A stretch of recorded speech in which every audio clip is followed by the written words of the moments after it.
দেখতে পাচ্ছেন যে কি করে অযোগ্যদের কাছে থাকবো, যাদের কাছে টাকা পয়সা লুটে নেওয়া হয়েছে কোটান কোট।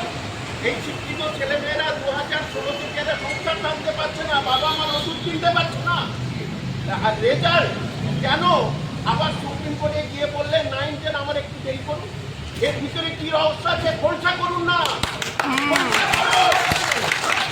এবং 2021-এ জিতে এসেছেন, মনে রাখবেন তখন এই সমস্ত নীতি ছিল না।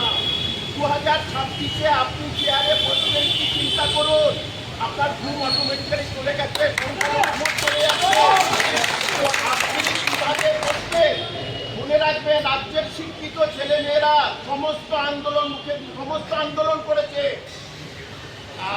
বাংলাদেশ করেছে, নেপাল করেছে। বেশি যদি এগুলো অত্যাচার করে তাহলে চিন্তাটা করতে চলেছে, পরীক্ষা শান্তিপূর্ণভাবে চলেছে। সুতরাং 10 নম্বর যেন আগে না যায়। আর টাইম দিলাম 10-15 দিন, 10-15 দিনের মধ্যে পারা যায়।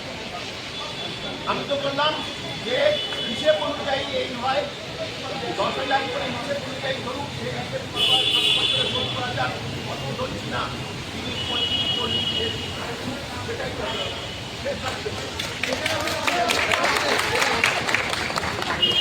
যেটা আপনার মুখে ডায়লগ নেই না কম